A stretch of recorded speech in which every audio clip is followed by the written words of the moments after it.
இதெல்லாம் புகழ் பரப்பி பொதிகையிலே பிறந்து புவனம் முழுக்க ஆண்டு கொண்டிருக்கக்கூடிய தாமிரபரணி தாய்க்கு என்னுடைய சிறந்தாழ்ந்த வணக்கம். அந்த தாமிரபரணி தாயினுடைய பெயரை தாங்கி கொண்டு தமிழ் மனத்தை பரப்பி கொண்டிருக்கக்கூடிய இந்த தாமிரபரணி இலக்கிய மாமன்றத்திற்கும் அதனுடைய நிறுவனராகவும் அமைப்பாளராகவும் எல்லாவற்றுமாக முற்றும் முழுதுமாக இருக்கக்கூடிய மரியாதைக்குரிய ஐயா திரு தமிழ் செம்மல் பாமணி ஐயா அவர்களுக்கு என்னுடைய இருகரம் கூப்பிய வணக்கங்கள். ஐயா அவர்களை பற்றி சொல்லணும் அப்படின்னா, எனக்கு சமீபத்துல கடந்த 2 ஆண்டுகளுக்கு முன்பாக தமிழ்நாடு நம்ம திருநெல்வேலி அரசு அருங்காட்சியகத்தில் நடைபெற்ற அந்த கலைஞர் நூற்றாண்டு நிகழ்வுல தான் எனக்கு ஐயாவினுடைய அறிமுகம் கிடைத்தது. அவர்கிட்ட பேசுறதுக்கு வாய்ப்பு கிடைச்சது. என்னுடைய வீட்டுக்கு நேர் எதிர் வீடு அப்படின்னு சொல்றதை விட அவருடைய வீட்டுக்கு நேர் எதிர் வீட்டுல தான் நானும் கிட்டத்தட்ட 30 வருஷமா இருந்திருக்கேன். ஆனா ஐயா கிட்ட அதிகமா பேசி பழகினது இல்லை, அறிமுகம் இல்லை. அவருடைய மகன் எனக்கு நல்ல நண்பரா இருந்தாலும் அவர்கிட்ட அதிகமா பேசுனது இல்லை. ஆனா அதை நினைச்சு இப்ப கொஞ்சம் வருத்தப்பட்டேன். இன்னைக்கு கூட வந்தது கூட சொன்னேன். இப்ப சந்திச்ச ஐயாவை கிட்டத்தட்ட ஒரு 10 ஆண்டுகளுக்கு முன்பு சந்திச்சிருந்தா நாமளும் எங்கேயோ போயிருந்திருக்கோம். எங்கேயோ போக வேண்டிய நாம இங்கேயே இருக்கோம்னா அவரை இத்தனை ஆண்டு காலமா சந்திக்காததுனாலதான் அப்படிங்கிற ஒரு ஆதங்கம் உள்ளுக்குள்ள மனசுக்குள்ள இருக்கு. ஏன்னா ஒரு மனிதனுக்கு பொன் கொடுப்பதோ பொருள் கொடுப்பதோ பெண் கொடுப்பதோ கூட பெருமை. யாருனாலும் எதனாலும் கொடுக்கலாம். நான் வாய்ப்புகளை கொடுக்கிறது அப்படிங்கிறது ரொம்ப பெரிய விஷயம். எனக்கு தெரிஞ்சு அதிகமான வாய்ப்புகளை எனக்கு கொடுத்தது மரியாதைக்குரிய தமிழ் செம்மல் பாமணி ஐயா தான். நிறைய பட்டிமன்றங்கள், அது செங்கோட்டை, தென்காசி, கயத்தாறு, அந்த கயத்தாறு பட்டிமன்ற நிகழ்வெல்லாம் எனக்கு என்னுடைய உயிர் உடல்ல கடைசி மூச்சு இருக்கிற வரைக்கும் இப்ப நினைச்சாலும் கை கிட்டு நடுங்குது. ஏன்னா அந்த நிகழ்வு உண்மையிலேயே ரொம்ப மனசுல தங்கின ஒரு நிகழ்வு. அப்படியான ஒரு இடத்துல நானும் அந்த மேடையில இருந்தேங்கிறது எனக்கு ரொம்ப ஒரு பொக்கிஷமான ஒரு நேரம், ஒரு தருணம். அப்படி நிறைய வாய்ப்புகளை கொடுத்த மரியாதைக்குரிய தமிழ் செம்மல் பாமணி அவர்களுக்கு என்னுடைய சிறந்த ஆழ்ந்த வணக்கங்கள். அடுத்ததா 2 நூல்கள். அந்த நூல்களினுடைய தலைப்பே ரொம்ப வித்தியாசமான தலைப்பு. அரண்மனை நகரில் அமுத தமிழ், மறைவேது உனக்கு மன்னவா. அந்த 2 நூல் வெளியீட்டு விழாவையும் ஐயா அவர்கள் நடத்திய பாங்குங்கிறது ரொம்பவே நேர்த்தியானது. எல்லாரும் திருமணத்துக்கு தான் வீட்டுக்கு பத்திரிகை வைப்பாங்க. அந்த முறைமையே இப்பொழுது மாறி புலனத்துல அந்த அழைப்புதலை அனுப்பக்கூடிய காலகட்டத்துல வாழ்ந்துகிட்டு இருக்கோம்.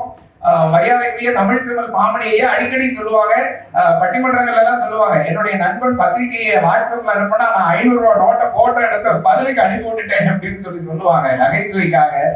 அது நகைச்சுவையா இருந்தாலும் இன்றைய காலகட்டத்துல அதுதான் நிதர்சனமா இருக்கு. ஆனா நெருங்கிய உறவுகள் கூட வீட்டுக்கு பத்திரிக்கை வச்சு திருமணத்துக்கு வாங்க, சடங்குக்கு வாங்கன்னு கூப்பிடக்கூடாத நிலையில இருக்கக்கூட, கூப்பிட முடியாத நிலையில இருக்கக்கூடிய காலகட்டத்துல 1 வாரத்துக்கு முன்னே வீட்டுக்கு அதுவும் வெறுங்கையோட வராம, கையில ஒரு குமளி பழத்தையும் தூக்கிக்கிட்டு அதுவும் தான் மட்டும் வராம கூட 4 நண்பர்கள் உலாமையும் கூட்டிட்டு சரி எல்லாரையும் நேர்ல பார்த்து அந்த பத்திரிக்கை வச்ச அந்த பாங்கு பாராட்டுக்குரிய. எத்தனை புத்தக வெளியீடுகள், நூல் வெளியீடுகள் இப்படி மிக நேர்த்தியாக பார்த்து பார்த்து நடக்கிறது அப்படிங்கிறது ஒரு கேள்விக்குறி. நானும் புத்தகம் வெளியிட்டேன், நான் பதிவு பண்ணணும்ல, இந்த மாதிரி யாருக்கும் சொல்லவும் இல்லை. போன் போட்டு கூட நான் சொல்லல, ஐயா நாளைக்கு வந்திருக்கீங்க, அதோட சரி கொடுத்து. ஆனா ஐயா அவர்கள் ரொம்ப நேர்த்தியா அந்த நிகழ்ச்சியை வடிவமைச்சு கொண்டு போனாங்க. அதே போல புத்தக வெளியீட்டு விழா மேடையில எல்லாரும் உட்கார்ந்துருந்தாங்க. நாங்க கீழே உட்கார்ந்து நானும் 2-3 பேரும் பேசிக்கிட்டு இருந்தோம். அந்த தலைப்பை தேர்வு செய்த விதத்தை பார்த்து உண்மையிலேயே நாங்க வியந்து போனோம். அந்த 2 நூலோட தலைப்பையும் அந்த பிரம்மாண்டமான மேடையில, அந்த மேடையை பார்க்கும் போதே ரொம்ப மகிழ்ச்சியா இருந்துச்சு. ஏன்னா எனக்கு அந்த தூய தமிழ் பற்றாளர் விருது பெறக்கூடிய அந்த மேடை எப்படி மிக நேர்த்தி, அதை விட ரொம்ப நேர்த்தியா அந்த மேடை வடிவமைப்பே இருந்தது. எத்தனை லட்சம் செலவழிச்சாங்கன்னு அவர்கிட்ட கேட்டாதான் தெரியும். எப்படி 2 கை வச்சிருக்கோம்னு நினைக்கிறேன். அந்த அளவுக்கு ரொம்ப அருமையா பண்ணியிருந்தாங்க. அந்த தலைப்பு, அந்த மறைவேது உனக்கு மன்னவாங்கிற அந்த தலைப்பையும், அதற்கு கீழே இருந்த அந்த அரண்மனை நகரில் அமுத தமிழ்ங்கிற அந்த நூல் தலைப்பையும் நீங்க மாத்தி மாத்தி போட்டு பாருங்க, ஒரே மாதிரி வரும். அது ஒரு முற்று பெற்ற சொல்லா இருக்கும். எனக்கு ரொம்ப நாங்க கீழே உட்காந்து ரசிச்சு பேசிக்கிட்டு இருந்தோம். அரண்மனை நகரில் அமுத தமிழ், அந்த அமுத தமிழை கூட எடுத்துங்க. மறைவேது உனக்கு மன்னவா. இந்த அரண்மனைக்கு மேல படுங்க, அரண்மனை உனக்கு மன்னவான்னு வரும். அதே போல மேல இருக்கக்கூடிய மறைவேது உனக்கு மன்னவாங்கிறதுல அந்த உனக்கு மன்னவாங்கிறத தூக்கிடுங்க, அந்த மறைவேதுங்கிறத கீழே போடுங்க. மறைவேது நகரில் அமுத தமிழ். எல்லாமே ஒரு அந்த 2 புத்தகத்தினுடைய தலைப்பும் ரொம்பவே மகிழ்ச்சி. ஒரு எப்படி சொல்றதுன்னு எனக்கு அந்த வார்த்தைகளை சொல்ல தெரியல. ரொம்ப அற்புதமா தலைப்பை தேர்வு பண்ணியிருந்தாங்க. மரியாதைக்குரிய கணபதி சுப்பிரமணியன் ஐயா வந்து ஒரு வருங்காலத்துல ஒரு மார்கட்டி ஒரு பெருமையை சொல்லிக்கிடலாம் அப்படின்னு நான் நினைக்கிறேன். அவர் விழாக்களின் நாயகன். நிறைய அவருடைய வாழ்க்கையில வந்து ஏகப்பட்ட சுவடுகள் தடங்கள் இருக்கும். அதுல ஒரு முக்கியமான ஒரு தடமா இந்த அரண்மனை நகரில் அமுத தமிழுக்கு நானும் வாழ்த்துறை எழுதி இருக்கிறேன்னு அவர் பெருமையா சொல்லிக்கலாம். இந்த புத்தகத்துல அவர் வராரு, அது 2வது விஷயம். ஆனா அதுக்கு வாழ்த்துறை எழுதிய அந்த பாங்கு இவர் ரொம்பவே அழகா எழுதியிருந்திருக்காங்க. மரியாதைக்குரிய கணபதி சுப்பிரமணியன் ஐயா அவர்களுக்கு வாழ்த்துக்கள். அடுத்து தொடர்ந்ததா அணிந்துரை எழுதியிருக்கக்கூடிய ஏர்வாடி எஸ் ராதாகிருஷ்ணன் ஐயா அவர்கள் ரொம்பவே நேர்த்தியா ஐயாவை பத்தி நிறைய எழுதியிருக்காங்க. அது போக உமாஹரிகரன் ஐயாவா இருக்கட்டும், நம்ம மருத்துவக் கல்லூரி மாணிக்க வாசகம் ஐயாவா இருக்கட்டும், நம்ம மணிமாலா அம்மாவா இருக்கட்டும், நிறைய பேர் அவங்களுடைய கருத்துக்கள் எல்லாம் முன்னாடி பதிவு பண்ணியிருக்காங்க. ஒரு புத்தகம் அப்படிங்கிறது எப்படி இருக்கணும் அப்படிங்கிறதுக்கு இந்த அரண்மனை நகரில் அமுத தமிழ்ங்கிற ஒரு புத்தகம் ஒரு உதாரணம். நம்ம எல்லாருமே பயணம் போகத்தான் செஞ்சுக்கிட்டு இருக்கோம். ஒவ்வொரு நாளும் ஒவ்வொரு இடத்துக்கு பயணம் போயிட்டே இருக்கோம். ஆனா எதையெல்லாம் நாம பதிவு பண்றோம்? கொஞ்ச காலத்துக்கு முன்னாடி ஒரு சர்ச்சை வந்தது. திருவள்ளுவர் தன்னுடைய திருக்குறள் நூலில் கடவுள் என்ற சொல்லை பயன்படுத்தவே இல்லை அப்படின்னு, தமிழ்ங்கிற சொல்லையும் பயன்படுத்தவே இல்லை அப்படிங்கிற ஒரு இது வந்தது. அப்ப சொன்னாங்க, ஏன் இதெல்லாம் வரல, இதனுடைய வரலாறு எப்படி அப்படின்னா, கால்டுவெல் குறிப்பிட்டிருக்கிறாரு, அவருடைய நூலில் அவர் குறிப்பிட்டிருக்கிறார், அப்போ இது இப்படித்தான் இருக்கும் அப்படிங்கிற ஒரு சர்ச்சைக்கு ஒரு முற்றுப்புள்ளியே கால்டுவெல்லினுடைய புத்தகம் வச்சது. அதே போல வருங்காலத்துல குன்றக்குடி முருகன் கோயில்ல ஏதோ ஒரு பிரச்சனை வருதுன்னு வைங்களேன், பாப்பாக்குடிதாஸ் செல்வமணி எழுதிய அரண்மனை நகரில் அமுத தமிழ் புத்தகத்துல திருவண்ணாமலை ஆதீனத்துக்கு சொந்தமானதுதான் இந்த கோயில் குறிப்பிட்டிருக்கு. ஆக இந்த கோயில் அந்த ஆதீனத்துக்கு தான் சொந்தம் அப்படின்னு ஒரு நீதிமன்ற தீர்ப்பு கூட வரலாம். ஏன்னா பதிவு பண்ணிருக்காருல்ல, இது ஒரு பெரிய விஷயம் இல்ல. எத்தனை பேர் அதை பதிவு பண்ணோம் அப்படிங்கிறது தெரியல. அடுத்து அதுலயே அவர் கேள்வியும் கேட்டிருக்காரு, நம்மளையும் சிந்திக்க வச்சிருக்காரு. எப்படின்னா, அந்த பிள்ளையார்பட்டி கோவில் நம்ம போனோமா, பிள்ளையார பார்த்தோமா, கும்பிட்டோமா, நம்ம மண்டையில 4 கொட்டு கொட்டணுமா, மன்னிக்கணும் 5 கொட்டு கொட்டினோமா, உடனே வந்தோமான்னு வந்துருவோம். ஆனா இவரு இது குடைவரை கோயிலா இல்லைன்னா செதுக்கின கோயிலா கட்டின கோயிலா, அதுக்கு நான் அடுத்தால அவர் கேட்டிருக்காரு. அதுக்கப்புறம் இதை கெட்டின மன்னன் யாரு, அது எப்படி கெட்டிருப்பாரு, முதல்ல எந்த சன்னதி வந்துச்சு, பிள்ளையார் எந்த மூலையில இருக்காரு, இவ்வளவு யோசிச்சிருக்காரு பாருங்க. இத்தனைக்கும் அவருக்கும் ஆன்மீகத்துக்கும் ரொம்ப தூரம். இதெல்லாம் கொஞ்சம் யோசிக்க வேண்டிய ஒரு கருத்தா இருந்தது. அதுக்கடுத்து நீங்களே அதை முடிவு பண்ணிக்கங்க அப்படின்னு. அதுலயும் அவரு அந்த புத்தகத்துல எழுதின ஒவ்வொரு இதையும் ஒவ்வொரு அந்த கருத்துக்களையும் தலைமையும் வாசிச்சு அந்த கண்ணுக்கு தெரியாத சதி, அது என்ன சதி பண்ணாங்க அப்படிங்கறதெல்லாம் ரொம்ப அழகா சொல்லியிருக்காரு. எப்படி வந்து இந்த பயணம் அப்படிங்கிற ஒரு நிகழ்வு துவங்குச்சு, அதுல யார் யாரெல்லாம் கூட வாரையில சொன்னாங்க, எப்படி வந்தாங்க, யார் யாரெல்லாம் போனோம், எப்படி எல்லாம் போனோம். பெரும்பாலும் இந்த புத்தகத்துல எந்த உணவகத்துல சாப்பிட்டோம், எந்த ஒரு கடையில தேநீர் அருந்தணுங்கிறத முதற்கொண்டு எழுதி வச்சிருக்காரு. இது ரொம்ப நேர்த்தியான ஒரு வடிவமைப்பு. இது எல்லாரும் அந்த டீ குடிக்கிற கதையெல்லாம் குறிச்சு வைக்கிறது இல்ல, நான் ரொம்ப அழகா குறிச்சு வச்சிருக்காரு. அடுத்து அந்த திட்டு வாங்குறதையும் சொல்லியிருக்காரு. இந்த வகையில நம்ம சொர்ணவல்லி அம்மா சொன்னாங்க, ஔவையார் வந்து ஏன் செல்வமணி ஐயாவை பாடல அப்படிங்கிறது. ஆனா எனக்கு இந்த திருக்கோட்டியூரில் திட்டு வாங்கினேன்னு சொல்லும் போது எனக்கு ஔவையார் ஞாபகம் தான் வந்துச்சு.